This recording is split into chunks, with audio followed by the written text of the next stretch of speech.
શિયાળામાં ઠંડીની સાથે માવઠું પણ ધ્રુજાવશે, સ્વેટરની સાથે રાખજો રેનકોટ તૈયાર. ગુજરાતમાં ઠંડીએ ધીમા પગલે અસલી મિજાજ બતાવવાનું શરૂ કરી દીધું છે. મોટાભાગના શહેરોમાં ઠંડીનો પારો ગગડી રહ્યો છે. 17 ડિગ્રીની નીચે પારો પહોંચી ગયો છે. ઠંડીનો રાઉન્ડ શરૂ થઈ ગયો છે.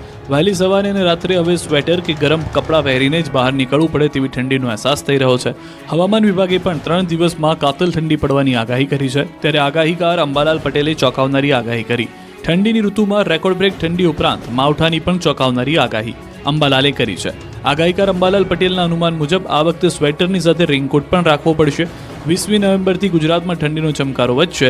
ઉત્તર ગુજરાતના ભાગોમાં ઠંડીનો ચમકારો વધશે તો નવેમ્બરના અંતમાં ગુજરાતમાં થઈ શકે છે હળવું માવઠું.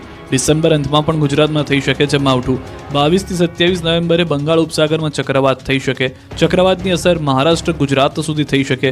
માર્ચ એપ્રિલમાં પણ ગુજરાતમાં માવઠું થઈ શકે.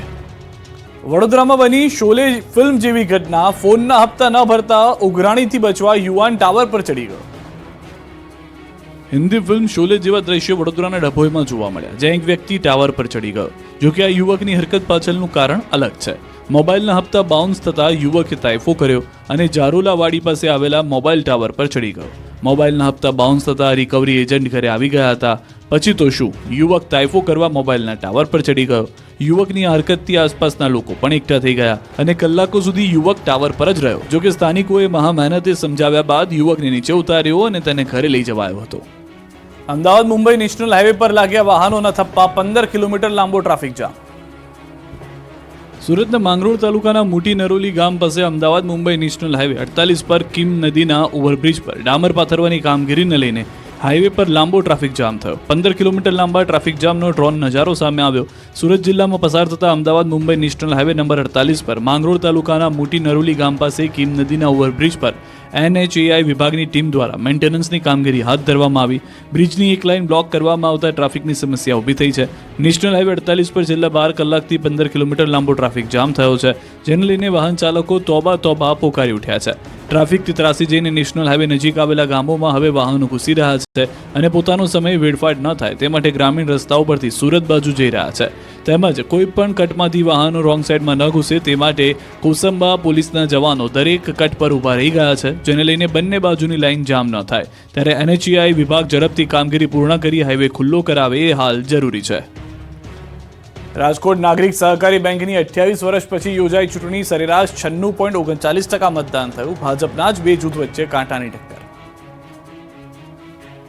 28 વર્ષે રાજકોટ નાગરિક સહકારી બેંકની ચૂંટણી યોજાઈ. વર્ષે 10,000 કરોડ રૂપિયાનો બિઝનેસ, 3.32 લાખ શેર હોલ્ડર્સ ધરાવતી બેંકની ચૂંટણીમાં સરેરાશ 96.39% મતદાન થયું. કુલ 332માંથી 320 મત પડ્યા. રાજકોટ, જસદણ, જેતપુર, જૂનાગઢ, અમદાવાદ, મુંબઈ સહિતના સ્થળે મતદાન થયું. પોલીસ બંદોબસ્ત સાથે શાંતિપૂર્ણ માહોલમાં મતદાન પૂર્ણ થયું. રાજકોટ ખાતે 196 મતમાંથી 189 મત પડ્યા. સંસ્કાર અને સહકાર પેનલના ઉમેદવારનું ભાવિ મતદાન પેટીમાં કેદ થયું. ભાજપના જ બે જૂથ વચ્ચે કાંટાની ટક્કર છે. ચૂંટણીનું પરિણામ 19 નવેમ્બરે આવશે. 21 ડિરેક્ટરોમાં સહકાર પેનલના 6 ડિરેક્ટરો બિનહરીફ જાહેર થયા છે. અન્ય 15 ડિરેક્ટરો માટે સહકાર પેનલના 15 ઉમેદવારો છે, જ્યારે સંસ્કાર પેનલના 11 ઉમેદવારો મેદાને છે. જ્યોતિન્દ્ર મહેતાની સહકાર પેનલ અને કલ્પક મણિયારની સંસ્કાર પેનલ વચ્ચે જંગ છે. નાગરિક સહકારી બેંકની ચૂંટણીમાં ધારાસભાની ચૂંટણી જેવો માહોલ જોવા મળ્યો. મહત્વનું છે કે 5મી ઓક્ટોબર 1953માં 59 સભ્યોએ 5,000 રૂપિયાથી ઓછી મૂડી સાથે સહકારી બેંક શરૂ કરી હતી. વડોદરામાં ભાજપના બે ધારાસભ્યો જાહેર સભામાં વાકડ્યા. હૈયાની વાત હોઠે આવી ગઈ. વડોદરામાં ભાજપના જ બે ધારાસભ્યો જાહેર સભામાં જાહેર મંચ પર બાકડી પડ્યા હતા. વડોદરામાં દિવાળી બાદ પ્રસંગ હતો ભાજપનો સ્નેહ મિલનનો, પણ ભાજપના ધારાસભ્ય યોગેશ પટેલ અને ચૈતન્ય દેસાઈ વચ્ચે સદસ્યતા અભિયાનને લઈને વાકયુદ્ધ થયું. બંને ધારાસભ્યોની હૈયાની વાત હોઠે આવી ગઈ. જાહેર સભામાં બંને આમને સામને આવી ગયા.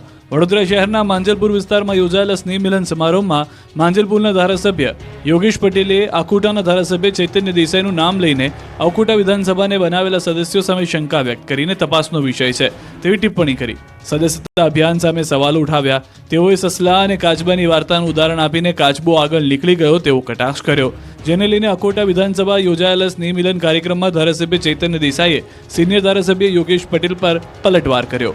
વળતો જવાબ આપતા ચૈતન્ય દેસાઈએ જણાવ્યું કે સંશોધનનો વિષય તો એ છે, તમે એ ચિંતા કરો કે તમારા વખતે આ કેમ ન કરી શક્યા. આ રીતે બંને નેતાઓ જાહેર મંચ પર જ હૈયા વરાળ ઠાલવતા રાજકારણ ગરમાયું હતું. કે જે વધારેમાં વધારે સભ્ય બનાવે જે બોર્ડ એને બધી ગ્રાન્ટ આપવાની મને તોય નથી કરતા. એટલે સૌથી વધારે વોટ આવે સામેની ડિપોઝિટ જાય ને ઓછામાં ઓછા સભ્ય માટે જ બહુ થાય ને વધારે વધારે થઈ જ નથી. એટલે બધા એવું વાત તો સાચી છે, સંશોધનનો વિષય છે, પણ એ સંશોધનનો વિષય એવો છે કે તમે તમારી પોતાની ચિંતા કરો કે તમારા ત્યાં કેમ નહીં થયા. મોરબી જિલ્લા પંચાયતના ચેરમેનનો ખુલ્લેઆમ બફાટ, જેણે મત નથી આપ્યા તેના કામો નહીં થાય. મોરબી જિલ્લા પંચાયતના ચેરમેને જયંતિલાલ પણસુબિયાએ કેમેરા સામે ખુલ્લેઆમ બફાટ કરતા રાજકીય વાતાવરણ ગરમાયું છે. ખુલ્લેઆમ લોકોને કહી દીધું કે ભાજપને મત આપશે તો જ કામ થશે. મોરબી જિલ્લા પંચાયતના ચેરમેન જયંતિલાલ પણસુબિયાને મોરબીના વાવડી ગામે ભક્તિનગર સોસાયટીના રહેવાસીઓએ ઘેર્યા હતા. પ્રાથમિક સુવિધાના કામો ન થતા રોષે ભરેલા લોકોએ ચેરમેનને ઘેરીને સવાલ કર્યા. ત્યારે જિલ્લા પંચાયતના ચેરમેન જયંતિલાલ પણસુબિયા ગિન્નાયા હતા અને ખુલ્લેઆમ કહી દીધું કે મત આપો તો કામ થશે, નહીં તો કામ માટે આવવાનો અધિકાર નથી. મત ન આપો તો રોડ માટે રાહ જોતા રહો તેવું કહ્યું. ત્યારે સવાલ એ છે કે હવે સુવિધા મેળવવા માટે ટેક્સ ભરવો મહત્વનો કે મત આપવા મહત્વના? આની પહેલા ચૂંટણી આવી હતી ત્યારે અમને એમ કઈ ગયા હતા જેમ તમને કીધું હતું ને અમને નો આપો તો માગીએ તો અમારી આગળ પણ આની પહેલા જ્યારે આપણે કીધું હતું. ઠંડી મોડી શરૂ થતા જામનગરમાં જીરુનું વાવેતર 30 દિવસ મોડું શરૂ થયું. ઠંડી મોડી શરૂ થતા જામનગરમાં જીરુના વાવેતર 30 દિવસ મોડું શરૂ થયું. જામનગર જિલ્લામાં ઠંડીનો ચમકારો દેખાતા ખેડૂતોએ જીરાનું વાવેતર શરૂ કર્યું. ખેડૂતો મોટાભાગે લાભ પાચમ બાદ વાવણી કરતા હોય છે, પરંતુ ઠંડી મોડી જોવા મળતા 1 મહિના બાદ વાવેતર કરી રહ્યા છે. જામનગર જિલ્લાના જોડિયા પંથકમાં આવેલા હડિયાણા ગામે જીરાના પાકનું વાવેતર કરી રહ્યા છે. જોકે કમોસમી વરસાદને લઈ ખેડૂતોને ભારે નુકસાની વેઠવાનો વારો આવ્યો હતો. કમોસમી વરસાદથી મગફળીના પાકને વ્યાપક નુકસાન થયું છે. તેના કારણે મગફળીના ભાવ ઓછા મળી રહ્યા છે. ત્યારે ખેડૂતો જીરાનું સારું વાવેતર થાય અને સારા ભાવ મળે તેવી આશા રાખી બેઠા છે. બનાસકાંઠામાં ટેકાના ભાવે મગફળી ખરીદીમાં લાલિયાવાડી, કિસાન સંઘના આક્ષેપો. સરકારે ટેકાના ભાવથી મગફળીની ખરીદી તો શરૂ કરી દીધી, પરંતુ બનાસકાંઠામાં લાલિયાવાડી ચાલતી હોવાનો આરોપ લાગ્યો છે. ભારતીય કિસાન સંઘ દ્વારા આ આરોપ લગાવાયો છે. દાવા પ્રમાણે સરકારે ટેકાના ભાવે મગફળી ખરીદી માટે પાલનપુરમાં 2 સેન્ટર તો ફાળવ્યા છે, પરંતુ એક જ સેન્ટર પર ખરીદી થાય છે. આથી ખરીદીની કામગીરી ધીમી ચાલી રહી છે અને ખેડૂતોએ ધરમધક્કા ખાવા પડી રહ્યા છે. મગફળી ભરીને આવેલા ખેડૂતો ધક્કો માથે પડતો હોવાથી કંટાળીને સસ્તા ભાવે ખુલ્લા માર્કેટમાં મગફળી વેચી રહ્યા છે. કિસાન સંઘ દ્વારા સોમવાર સુધીનું અલ્ટિમેટમ આપતા ચીમકી અપાઈ છે કે જો ખરીદી પ્રક્રિયાની ગતિ વધશે નહીં અને બંને સેન્ટર શરૂ નહીં થાય તો સોમવારથી આંદોલન શરૂ કરાશે. મહેસાણા પંથકમાં તમાકુનું બમ્પર વાવેતર. રાજ્યમાં મોટાભાગના વિસ્તારમાં શિયાળુ વાવેતર થઈ ગયું છે, ત્યારે મહેસાણા પંથકમાં આ વખતે ખેડૂતોએ તમાકુ પાક પર બાજી લગાવી છે. ખેડૂતોએ શિયાળુ પાકના વાવેતરની શરૂઆત કરી. મહેસાણા જિલ્લાના ખેડૂતોએ આ વખતે તમાકુનું પણ વાવેતર કર્યું. 1800 હેક્ટર કરતાં વધુ વિસ્તારમાં ખેડૂતોએ તમાકુનું વાવેતર કર્યું. કડી તાલુકા સિવાય મહેસાણાના તમામ તાલુકામાં તમાકુનું વાવેતર કરવામાં આવ્યું છે. ખેડૂતોને આ વર્ષે તમાકુના સારા ભાવ મળે તેવી આશા છે. દર વર્ષે ખેડૂતો મહેસાણા જિલ્લામાં શિયાળુ પાકનું 3 થી 4 હજાર હેક્ટરમાં વાવેતર કરે છે, ત્યારે આ વર્ષે સારા ભાવ મળવાની આશાએ ખેડૂતોએ તમાકુનું વધુ વાવેતર કર્યું છે. ભાવનગરમાં સીતાફળની ખેતી કરતા ખેડૂતો માલામાલ, ધૂમ ઉત્પાદન, મળ્યા પોષણક્ષમ ભાવ. શિયાળો આવતા જ ભાવનગર જિલ્લામાં સીતાફળનું ધૂમ ઉત્પાદન થયું છે. અન્ય ખેતી પાકની તુલનામાં સીતાફળ ઊંચા અને પોષણક્ષમ ભાવ મળી રહ્યા છે, જેના કારણે ભાવનગર જિલ્લાના મહત્તમ ખેડૂતો સીતાફળની ખેતી તરફ આકર્ષાઈ રહ્યા છે. હવે અન્ય પાકની ખેતી છોડીને બાગાયત ખેતી તેમજ પ્રાકૃતિક ખેતી તરફ વળી રહ્યા છે. ખેડૂતોમાં સીતાફળનું ભારે આકર્ષણ જોવા મળ્યું. ખાસ કરીને સીતાફળની પ્રાકૃતિક ખેતી થકી ઓછા ખર્ચે ખેડૂતો સારી આવક મેળવી રહ્યા છે. રાજ્યના અન્ય જિલ્લાની તુલનામાં ભાવનગર જિલ્લામાં હવે બાગાયત ખેતીનું પણ પ્રમાણ વ્યાપક બની રહ્યું છે, જેમાં નાળિયેર, કેળા, જામફળ અને સીતાફળ સહિતની બાગાયત પાકની ખેતી કરવામાં આવી રહી છે, જેના કારણે ખેડૂતો લાખો રૂપિયાની કમાણી પણ કરી રહ્યા છે. ભાવનગર શહેરના ચેવાડાના ઘાંઘળી સહિત આસપાસના અનેક ગ્રામ્ય વિસ્તાર ઉપરાંત કોબડી, ભંડારિયા તેમજ પાલીતાણા તાલુકાના મેઢા આસપાસના અનેક ગામોમાં ખેડૂતો સીતાફળ વાવેતર કરી રહ્યા છે. ગુજરાત સહિતના રાજ્યમાં મહત્તમ ભેજવાળા વાતાવરણમાં ઉત્પાદિત થતા સીતાફળના વેચાણથી બાગાયતીકારોને મહત્તમ નફો મળી રહ્યો છે અને બાગાયતકારો સીતાફળના ઉત્પાદન તરફ વળી રહ્યા છે. સીતાફળની ખેતીમાં જૈવિક દવા, ખાતરનો ઉપયોગ કરવામાં આવે છે. સુપર ગોલ્ડન જાતનું એક સીતાફળ 200 ગ્રામ, 300 ગ્રામ અને 350 ગ્રામની આસપાસનું વજન થાય છે. એક છોડમાંથી 30 મણની આસપાસ સીતાફળનો ઉતારો રહે છે. સારી ગુણવત્તાના સીતાફળ ₹100 આસપાસના ભાવે વેચાઈ રહ્યા છે. ગઢડાના ચભાડિયા ગામેથી 9 પાસ બોગસ ડોક્ટર ઝડપાયો. ક્લિનિકમાંથી 34,189ના મુદ્દામાલ સાથે દબોચી લીધો. કોઈ પણ ઝોલાછાપ તબીબો પાસેથી સારવાર લેતા પહેલા સાવધાન. ગઢડાના ચભાડિયા ગામેથી મુન્નાભાઈ MBBS પકડાયો. ગઢડા તાલુકાના ચભાડિયા ગામે છેલ્લા 5 માસથી ક્લિનિક ચલાવી લોકોના આરોગ્ય સાથે ચેડા કરતો બોગસ ડોક્ટરને ગઢડા પોલીસે ઝડપી લીધો છે. પોલીસે ક્લિનિકમાંથી અલગ અલગ દવાઓ, ઇન્જેક્શનો સહિત 34,189 રૂપિયાનો મુદ્દામાલ કબજે કર્યો. પોલીસે ક્લિનિક પર પહોંચી ડોક્ટર તરીકે પ્રેક્ટિસ કરતા શખ્સ પાસે ડિગ્રી બાબતે પૂછતા કોઈ ડિગ્રી ન હોવાનું સામે આવ્યું, જેથી પોલીસે વધુ તપાસ કરતા શખ્સ ઉમરાળા તાલુકાના દડવા ગામનો ધાર્મિક પંડ્યા હોવાનું જાણવા મળ્યું. તે ગઢડા તાલુકાના ચભાડિયા ગામે છેલ્લા 5 માસથી ભાડાના મકાનમાં ક્લિનિક ચલાવતો હતો. ધાર્મિક પંડ્યા ધોરણ 9 સુધીનો અભ્યાસ કરેલો હોવાનું પોલીસની પૂછપરછમાં સામે આવ્યું. ઉનાની ખાનગી હોસ્પિટલમાં અમદાવાદની ખ્યાતિ હોસ્પિટલ જેવો કાંડ. દર્દી પાસેથી પડાવ્યા વધુ નાણાં. ઉનાની ખાનગી હોસ્પિટલમાં અમદાવાદની ખ્યાતિ હોસ્પિટલ જેવું કૌભાંડ થયું, જેમાં દર્દીનો ખોટો ક્લેમ પાસ કરાવીને હજારો રૂપિયા પાસ કરવામાં આવ્યા હોવાનું પ્રકાશમાં આવ્યું. દર્દીની જાણ બહાર ખોટા બિલ મૂકીને 39,000 રૂપિયા ઉપાડી લેવામાં આવ્યા, જેમાં એક પછી એક દર્દીની 2 આંગળીનું ઓપરેશન કર્યું, જેમાં દર્દી પાસે હેલ્થ ઇન્સ્યોરન્સમાં ફોર્મમાં સહી કરાવી હતી. ત્યારે સમગ્ર ઘટનામાં બીજા ઓપરેશનનો 19,000નો ક્લેમ પાસ થતાં કૌભાંડ ખુલ્યું. ઉનામાં ટ્રસ્ટ સંચાલિત મહેતા હોસ્પિટલનું કાંડ દર્દી જગદીશભાઈએ બહાર પાડ્યો. દર્દીનો આક્ષેપ છે કે તેમની જાણ વગર મેડિકલ કંપની પાસેથી હોસ્પિટલે 39,000 પાસ કરાવ્યા. એ જ દર્દીનું બીજું 19,000નું બિલ મૂકતા વીમા કંપનીને શંકા ગઈ અને દર્દીના મોબાઈલમાં મેસેજ મોકલાવતા ભાંડો ફૂટ્યો. દર્દીએ આ અંગે ફરિયાદ કરતા હોસ્પિટલના ટ્રસ્ટી દ્વારા આ વાતને દબાવવા અને ભીનું સંકેલી લેવા માટે પૂરતા પ્રયત્નો કરાયા. વીમા કંપની પાસે ક્રેડિટ ખરાબ ન થાય એ માટે હોસ્પિટલે દર્દી પાસે હવાતિયા મારવાનું શરૂ કર્યું. ત્યારે આરોગ્ય વિભાગ અથવા વીમા કંપની યોગ્ય તપાસ કરે તો અનેક ખુલાસાઓ સામે આવી શકે છે. જૂનાગઢમાં આયુષ્માન કાર્ડ કઢાવવા વૃદ્ધોની લાગી લાંબી લાઈન, થઈ પડાપડી. 70 વર્ષથી વધુની વયના વૃદ્ધ માટે આયુષ્માન કાર્ડની યોજના અમલમાં મૂકવામાં આવી છે, જેથી આવા વડીલોને પોતાની સારવારનો ખર્ચ ઉઠાવવો ન પડે. ત્યારે જૂનાગઢમાં આ કાર્ડ કાઢવા માટે વૃદ્ધોની લાઈન લાગી. જૂનાગઢ ખાતે ધારાસભ્ય, વહીવટીતંત્ર તેમજ મનપાના સંયુક્ત ઉપક્રમે આ કાર્ડ માટે કેમ્પનું આયોજન કરવામાં આવ્યું, જેમાં ખૂબ મોટી સંખ્યામાં વડીલો આયુષ્માન કાર્ડ કઢાવવા માટે ઉમટી પડ્યા હતા.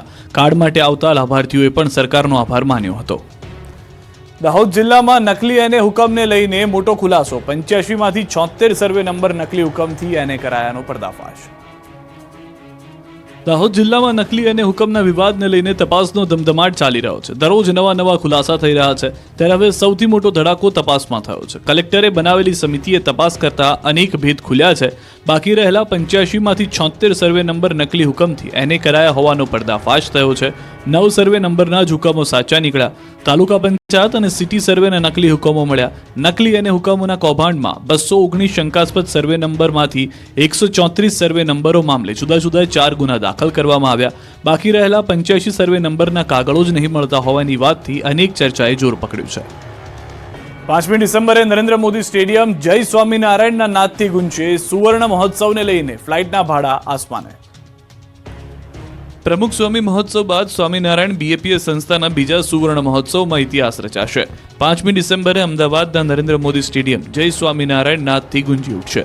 5મી ડિસેમ્બરના અમદાવાદના નરેન્દ્ર મોદી સ્ટેડિયમમાં યોજાશે BAPS કાર્યકર્તાઓનો સુવર્ણ મહોત્સવ, જેમાં 1 લાખથી વધુ સ્વયંસેવકો ભાગ લઈ ઇતિહાસ રચશે.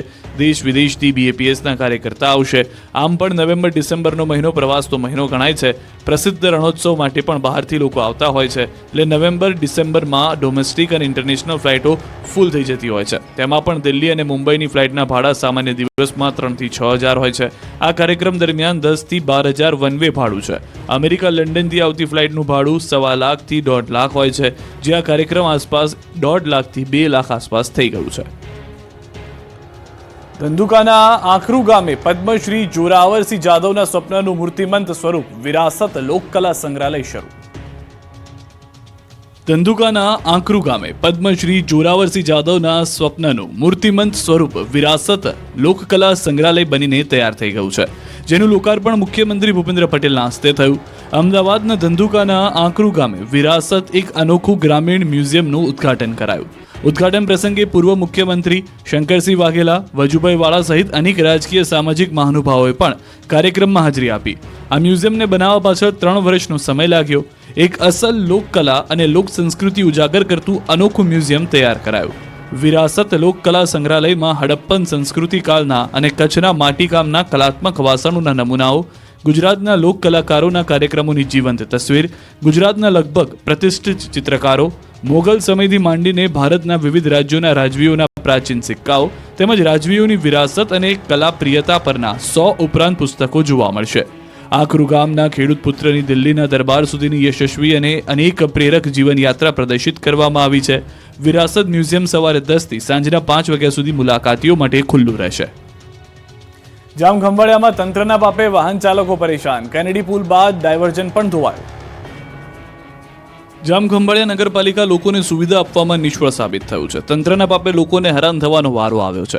જામખંભાળિયામાં આવેલા 120 વર્ષ જૂનો કેનેડી પુલ જર્જરિત હાલતમાં છે, જેને છેલ્લા 1.5 વર્ષથી બંધ કરી દેવામાં આવ્યો છે અને નદીના પટમાં ડાયવર્ઝન કરવામાં આવ્યું છે. પરંતુ હજુ સુધી બ્રિજનું કામ પૂર્ણ થયું નથી. ત્યારે નદીમાં પાણી આવતું હોવાથી ડાયવર્ઝન પણ હવે ધોવાઈ જતા વાહન ચાલકો મુશ્કેલીમાં મુકાયા છે. ડાયવર્ઝનમાં કાદવ કિચડ અને ખાડાનું સામ્રાજ્ય હોવાથી વાહન ચાલકોને હાલાકી પડી રહી છે. વાહન ચાલકો તેમજ રાહદારીઓને અકસ્માત થવાનો ભય સતાવી રહ્યો છે. આ ડાયવર્ઝન વ્યવસ્થિત રીતે બનાવવા અનેક વખત આસપાસની સોસાયટીના લોકોએ તંત્ર સમક્ષ રજૂઆત કરી છે, પરંતુ કોઈ જ કાર્યવાહી ન થતા લોકો તેમજ વાહન ચાલકો મુશ્કેલીનો સામનો કરી રહ્યા છે. ખંભાળિયાથી પોરબંદર ભાણવડ જતા વાહનો તેમજ આસપાસના ગ્રામજનો અને સોસાયટીના રહીશોની હાલત ખરાબ થઈ ગઈ છે. અહીં વાહનો ફસાતા નજરે પડે છે. અમુક વાહનો ફસાતા ધક્કા મારવા પડે છે, છતાં તંત્રના પેટનું પાણી હલતું નથી. ત્યારે વાહન ચાલકો તેમજ આસપાસની સોસાયટીના લોકોએ પાક્કું ડાયવર્ઝન બને તેવી માંગ કરી છે. કિશોદના અજાબની કોમલના જજ્બાને સલામ. પત્નીએ આર્મીમાં જોડાઈ સ્વર્ગસ્થ પતિનું સપનું પૂર્ણ કર્યું. પોતાના પતિનું સ્વપ્ન પૂરું કરવા પત્નીએ પોતાના પતિને આપી અનોખી શ્રદ્ધાંજલિ. આર્મીમાં ફરજ બજાવતા પોતાના પતિનું માર્ગ અકસ્માતમાં મૃત્યુ થયા બાદ પત્નીએ આર્મી જોઈન કરી. વાત છે જૂનાગઢ જિલ્લાના કેશોદના અજાબના કરેણી ગામની. કોમલ મક્કા આર્મીમાં જોડાયા છે. તેમના પતિ મહેશસિંહ મક્કા આર્મીમાં હતા. 2 ઓક્ટોબર 2021ના રોજ આસામમાં ફરજ દરમિયાન માર્ગ અકસ્માતમાં તેઓ શહીદ થયા.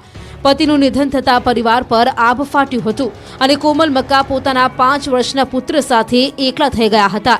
ત્યારે આ કપરી પરિસ્થિતિમાં શું કરશે એ માટે તેઓ સતત વિચારતા હતા. પતિના ગયા પછી જીવનમાં ઘણા ઉતાર ચઢાવ આવ્યા, પણ મનને મક્કમ બનાવી લીધું હતું. 5 વર્ષના પુત્રના ઉજ્જવળ ભવિષ્ય માટે અને દેશ સેવા માટે આર્મીમાં જોડાવાનું નક્કી કર્યું. પતિના અધૂરા સપના પૂરા કરવા તનતોડ મહેનત કરી. કોમલ મક્કાએ 5 વર્ષના પુત્રનું ઉજ્જવળ ભવિષ્ય બનાવવા એકના એક પુત્રને 11 મહિના અળગો કરી રાજસ્થાનના અલવરમાં ટ્રેનિંગ લીધી. બાદમાં પતિના સ્થાને જ દેશ સેવામાં જોડાયા, જેઓ હાલ લખનૌ ખાતે ફરજ પર છે. પોતાના પતિની શહીદી બાદ આર્મીમાં જોડાઈ દેશ સેવાનું ઉત્તમ દ્રષ્ટાંત પૂરું પાડ્યું છે. ધાંગધ્રાના શિલ્પકારે પથ્થરમાંથી બનાવ્યો 50 કિલો વજનનો કાચબો. તમે ક્યારે પથ્થર પાણીમાં તરતો જોયો છે? અને એ પણ 50 કિલોના વજનની સાથે? આજે અમે તમને એક એવા શિલ્પકાર વિશે જણાવીશું કે જેઓ જાણે પથ્થરમાં પ્રાણ ફૂંકતા હોય તેમ પથ્થરથી જળચર પ્રાણીઓની કૃતિઓ બનાવે છે અને ત્યારબાદ એ કૃતિઓને પાણીમાં તેઓ તરાવે પણ છે. તમને જાણીને નવાઈ લાગશે, પરંતુ આ હકીકત છે. પથ્થરોમાંથી બનાવેલ વિવિધ કૃતિઓ જેવી કે બતક, મગર, કાચબો, શિવલિંગ, હોડી જે 300 ગ્રામથી લઈને 50 કિલો જેટલું વજન હોવા છતાં પણ પાણીમાં સરળતાથી તરે છે, જેથી આવી કૃતિઓની સમગ્ર દેશમાં ભારે માંગ રહે છે. ધાંગધ્રામાં રહેતા વિજયભાઈ સોમપુરા અને તેમનો પરિવાર વર્ષોથી પથ્થરોમાંથી વિવિધ મૂર્તિઓ તેમજ મંદિરોના નિર્માણ કાર્ય સાથે સંકળાયેલો છે. થોડા વર્ષ પહેલા જ વિજયભાઈને વિચાર આવ્યો કે રામ સેતુમાં જે રીતે પથ્થરો તરે છે તેવું કંઈક કરવું છે. બસ આ વિચારની સાથે તેમણે પોતાની કળા અને વિજ્ઞાનના સમન્વયની સાથે મહેનત શરૂ કરી અને બાદમાં તેમનો આત્મવિશ્વાસ દ્રઢ બનતા વિજયભાઈને થોડા સમયમાં જ સફળતા મેળવી અને આ અનોખી કૃતિ માટે ગિનિસ બુક ઓફ વર્લ્ડ રેકોર્ડમાં દાવેદારી તેઓએ નોંધાવી છે. કોલ્ડવેવ માટે તૈયાર થઈ જજો. 2 દિવસ બાદ ગુજરાતમાં કાતિલ ઠંડીનું મોજું ફરી વળશે. ગુજરાતીઓ હવે સ્વેટર, જેકેટ સહિતના ગરમ કપડાં કાઢી રાખજો. હવે કોલ્ડ વેવ અને હાડ થીજવી નાખતી ઠંડી માટે તૈયાર થઈ જજો. આગામી 3 દિવસ બાદ રાજ્યમાં કાતિલ ઠંડીનું મોજું ફરી વળશે. નવેમ્બર મહિનો અડધો પૂરો થઈ ગયો છે, છતાં હાલમાં ગુજરાતમાં શિયાળાની રાહ જોવાઈ રહી છે. મોટાભાગના શહેરોમાં ગુલાબી ઠંડીનો જ અહેસાસ થઈ રહ્યો છે. તાપમાનનો પારો 14.8 ડિગ્રીથી નીચે ઉતર્યો જ નથી. ત્યારે હવામાન વિભાગે 3 દિવસ પછીથી કડકડતી ઠંડીની આગાહી કરી છે. આગાહી અનુસાર રાજ્યમાં આગામી 19 નવેમ્બરથી હાડ ગગડાવતી ઠંડીની અસર જોવા મળશે. ઉત્તર ભારતમાં હિમવર્ષા થતા ગુજરાતમાં પવનની દિશા બદલાઈ ગઈ છે. ઉત્તર પૂર્વના પવનના લીધે ઠંડીમાં વધારો થશે, જેની અસર 3 દિવસ બાદ જોવા મળશે. ઠંડીનો ચમકારો વધશે. 3 દિવસ બાદ અસલ શિયાળાની ઠંડી શરૂ થશે. જો કે ડિસેમ્બરમાં હાડ થીજાવતી ઠંડી પડશે. ઉત્તર ભારતમાં હિમવર્ષાના પગલે હવે ઠંડી ભૂક્કા બોલાવશે, એટલે સ્વેટર કાઢી રાખજો. તો અંબાલાલ પટેલે આગાહી કરી છે કે 23, 24, 25 નવેમ્બરે મજબૂત પશ્ચિમી વિક્ષેપ આવવાની શક્યતા છે. પશ્ચિમી વિક્ષેપના કારણે ન્યૂનતમ મહત્તમ તાપમાન ઘટવાની શક્યતા છે. હાલમાં સાંજે, રાત્રે અને સવારે ઠંડીનો અહેસાસ થઈ રહ્યો છે. જો કે દિવસે સૂરજ માથે ચડતા ગરમીનો અહેસાસ થઈ રહ્યો છે.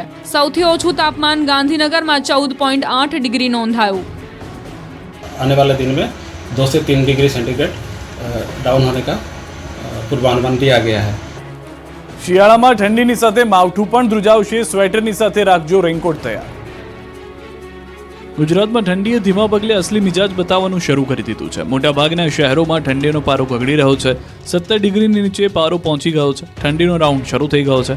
વહેલી સવારે અને રાત્રે હવે સ્વેટર કે ગરમ કપડાં પહેરીને જ બહાર નીકળવું પડે તેવી ઠંડીનો અહેસાસ થઈ રહ્યો છે.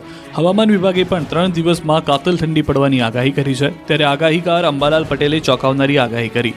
ઠંડીની ઋતુમાં રેકોર્ડ બ્રેક ઠંડી ઉપરાંત માવઠાની પણ ચોંકાવનારી આગાહી અંબાલાલે કરી છે.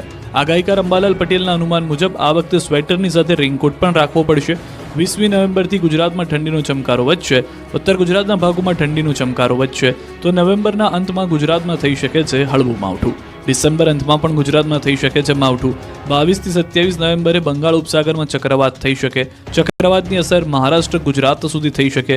માર્ચ એપ્રિલમાં પણ ગુજરાતમાં માવઠું થઈ શકે. વડોદરામાં બની શોલે ફિલ્મ જેવી ઘટના. ફોનના હપ્તા ન ભરતા ઉઘરાણીથી બચવા યુવાન ટાવર પર ચડી ગયો. હિન્દી ફિલ્મ શોલે જેવા દ્રશ્યો વડોદરાના ડભોઈમાં જોવા મળ્યા, જ્યાં એક વ્યક્તિ ટાવર પર ચડી ગયો. જોકે આ યુવકની હરકત પાછળનું કારણ અલગ છે. મોબાઈલના હપ્તા બાઉન્સ થતા યુવકે તાઇફો કર્યો અને જારોલાવાડી પાસે આવેલા મોબાઈલ ટાવર પર ચડી ગયો. મોબાઈલના હપ્તા બાઉન્સ થતા રિકવરી એજન્ટ ઘરે આવી ગયા હતા. પછી તો શું, યુવક તાઇફો કરવા મોબાઈલના ટાવર પર ચડી ગયો. યુવકની આ હરકતથી આસપાસના લોકો પણ એકઠા થઈ ગયા અને કલાકો સુધી યુવક ટાવર પર જ રહ્યો. જોકે સ્થાનિકોએ મહા મહેનતે સમજાવ્યા બાદ યુવકને નીચે ઉતાર્યો અને તેને ઘરે લઈ જવાયો હતો. અમદાવાદ મુંબઈ નેશનલ હાઈવે પર લાગ્યા વાહનોના થપ્પા. 15 કિલોમીટર લાંબો ટ્રાફિક જામ. સુરતના માંગરોળ તાલુકાના મોટી નરોલી ગામ પાસે અમદાવાદ મુંબઈ નેશનલ હાઈવે 48 પર કિમ નદીના ઓવરબ્રિજ પર ડામર પાથરવાની કામગીરીને લઈને હાઈવે પર લાંબો ટ્રાફિક જામ થયો. 15 કિલોમીટર લાંબા ટ્રાફિક જામનો ડ્રોન નજારો સામે આવ્યો. સુરત જિલ્લામાં પસાર થતા Ahmedabad Mumbai national highway number 48 પર માંગરોળ તાલુકાના મોટી નરોલી ગામ પાસે કિમ નદીના ઓવરબ્રિજ પર NHAI વિભાગની ટીમ દ્વારા મેન્ટેનન્સની કામગીરી હાથ ધરવામાં આવી. બ્રિજની એક લાઇન બ્લોક કરવામાં આવતા ટ્રાફિકની સમસ્યા ઊભી થઈ છે. નેશનલ હાઈવે 48 પર છેલ્લા 12 કલાકથી 15 કિલોમીટર લાંબો ટ્રાફિક જામ થયો છે, જેને લઈને વાહન ચાલકો તોબા તોબા પોકારી ઉઠ્યા છે. ટ્રાફિકથી ત્રાસી જઈને નેશનલ હાઈવે નજીક આવેલા ગામોમાં હવે વાહનો ઘૂસી રહ્યા છે અને પોતાનો સમય વેડફાટ ન થાય તે માટે ગ્રામીણ રસ્તાઓ પરથી સુરત બાજુ જઈ રહ્યા છે.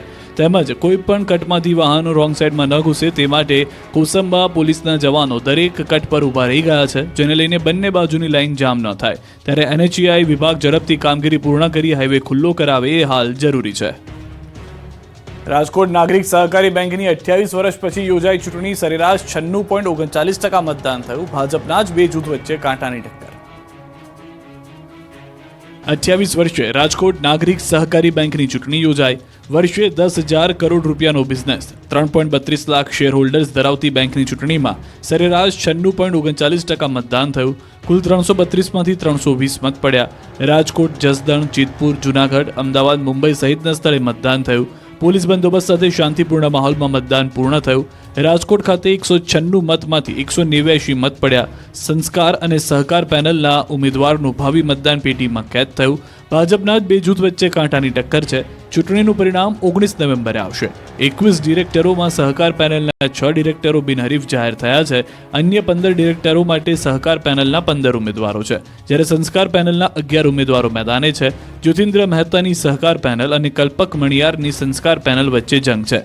નાગરિક સહકારી બેંકની ચૂંટણીમાં ધારાસભાની ચૂંટણી જેવો માહોલ જોવા મળ્યો. મહત્વનું છે કે 5મી ઓક્ટોબર 1953માં 59 સભ્યોએ 5,000 રૂપિયાથી ઓછી મૂડી સાથે સહકારી બેંક શરૂ કરી હતી.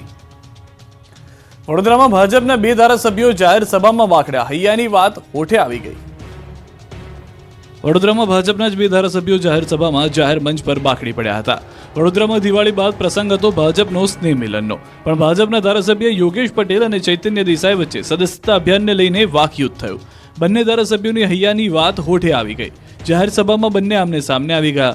વડોદરા શહેરના માંજલપુર વિસ્તારમાં યોજાયેલા સ્નેહ મિલન સમારોહમાં માંજલપુરના ધારાસભ્ય યોગેશ પટેલે આખોટાના ધારાસભ્ય ચૈતન્ય દેસાઈનું નામ લઈને આખોટા વિધાનસભાને બનાવેલા સદસ્યો સામે શંકા વ્યક્ત કરીને તપાસનો વિષય છે તેવી ટિપ્પણી કરી. સદસ્યતા અભિયાન સામે સવાલો ઉઠાવ્યા. તેઓએ સસલા અને કાચબાની વાર્તાનું ઉદાહરણ આપીને કાચબો આગળ નીકળી ગયો તેવો કટાક્ષ કર્યો, જેને લઈને આખોટા વિધાનસભા યોજાયેલા સ્નેહ મિલન કાર્યક્રમમાં ધારાસભ્ય ચૈતન્ય દેસાઈએ સિનિયર ધારાસભ્ય યોગેશ પટેલ પર પલટવાર કર્યો. વળતો જવાબ આપતા ચૈતન્ય દેસાઈએ જણાવ્યું કે સંશોધનનો વિષય તો એ છે, તમે એ ચિંતા કરો કે તમારા વખતે આ કેમ ન કરી શક્યા. આ રીતે બંને નેતાઓ જાહેર મંચ પર જ હૈયા વરાળ ઠાલવતા રાજકારણ ગરમાયું હતું. કે જે વધારે વધારે સભ્ય બનાવે જે બોર્ડ એને બધી ગ્રાન્ટ આપવાની મને તોય નથી કરતા. એટલે સૌથી વધારે વોટ આવે ખામેની ડિપોઝિટ જાય ને ઓછામાં ઓછા સભ્ય માધરપુરમાં થાય ને વધારે વધારે થઈ જ નથી. એટલે તો એવું વાત તો સાચી છે, સંશોધનનો વિષય છે, પણ એ સંશોધનનો વિષય એવો છે કે તમે તમારી પોતાની ચિંતા કરો કે તમારા ત્યાં કેમ નહીં થયા. મોરબી જિલ્લા પંચાયતના ચેરમેનનો ખુલ્લેઆમ બફાટ, જેણે મત નથી આપ્યા તેના કામો નહીં થાય.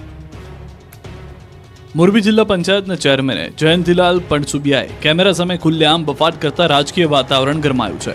ખુલ્લેઆમ લોકોને કહી દીધું કે ભાજપને મત આપશે તો જ કામ થશે. મોરબી જિલ્લા પંચાયતના ચેરમેન જયંતિલાલ પણસુબિયાને મોરબીના વાવડી ગામે ભક્તિનગર સોસાયટીના રહેવાસીઓએ ઘેર્યા હતા. પ્રાથમિક સુવિધાના કામો ન થતા રોષે ભરેલા લોકોએ ચેરમેનને ઘેરીને સવાલ કર્યા, ત્યારે જિલ્લા પંચાયતના ચેરમેન જયંતિલાલ પણસુબિયા ગિન્નાયા હતા અને ખુલ્લેઆમ કહી દીધું કે મત આપો તો કામ થશે, નહીં તો કામ માટે આવવાનો અધિકાર નથી. મત ન આપો તો રોડ માટે રાહ જોતા રહો તેવું કહ્યું. ત્યારે સવાલ એ છે કે હવે સુવિધા મેળવવા માટે ટેક્સ ભરવો મહત્વનો કે મત આપવા મહત્વના? આની પહેલા ચૂંટણી આવી હતી ત્યારે અમને એમ કઈ પછી તમે અમારી પાસે માગીએ છીએ તો તમે અમને નો આપો તો માગીએ તો અમારી આગળ પણ આની પહેલા જ્યારે આપણે કીધું હતું. ઠંડી મોડી શરૂ થતા જામનગરમાં જીરુનું વાવેતર 30 દિવસ મોડું શરૂ થયું. ઠંડી મોડી શરૂ થતા જામનગરમાં જીરુના વાવેતર 30 દિવસ મોડું શરૂ થયું. જામનગર જિલ્લામાં ઠંડીનો ચમકારો દેખાતા ખેડૂતોએ જીરાનું વાવેતર શરૂ કર્યું. ખેડૂતો મોટાભાગે લાભ પાચમ બાદ વાવણી કરતા હોય છે, પરંતુ ઠંડી મોડી જોવા મળતા 1 મહિના બાદ વાવેતર કરી રહ્યા છે. જામનગર જિલ્લાના જોડિયા પંથકમાં આવેલા હડિયાણા ગામે જીરાના પાકનું વાવેતર કરી રહ્યા છે. જોકે કમોસમી વરસાદને લઈ ખેડૂતોને ભારે નુકસાની વેઠવાનો વારો આવ્યો હતો. કમોસમી વરસાદથી મગફળીના પાકને વ્યાપક નુકસાન થયું છે. તેના કારણે મગફળીના ભાવ ઓછા મળી રહ્યા છે, ત્યારે ખેડૂતો જીરાનું સારું વાવેતર થાય અને સારા ભાવ મળે તેવી આશા રાખી બેઠા છે. બનાસકાંઠામાં ટેકાના ભાવે મગફળી ખરીદીમાં લાલિયાવાડી, કિસાન સંઘના આક્ષેપો. સરકારે ટેકાના ભાવથી મગફળીની ખરીદી તો શરૂ કરી દીધી, પરંતુ બનાસકાંઠામાં લાલિયાવાડી ચાલતી હોવાનો આરોપ લાગ્યો છે. ભારતીય કિસાન સંઘ દ્વારા આ આરોપ લગાવાયો છે. દાવા પ્રમાણે સરકારે ટેકાના ભાવે મગફળી ખરીદી માટે પાલનપુરમાં 2 સેન્ટર તો ફાળવ્યા છે, પરંતુ એક જ સેન્ટર પર ખરીદી થાય છે. આથી ખરીદીની કામગીરી ધીમી ચાલી રહી છે અને ખેડૂતોએ ધરમધક્કા ખાવા પડી રહ્યા છે. મગફળી ભરીને આવેલા ખેડૂતો ધક્કો માથે પડતો હોવાથી કંટાળીને સસ્તા ભાવે ખુલ્લા માર્કેટમાં મગફળી વેચી રહ્યા છે. કિસાન સંઘ દ્વારા સોમવાર સુધીનું અલ્ટિમેટમ આપતા ચીમકી અપાઈ છે કે જો ખરીદી પ્રક્રિયાની ગતિ વધશે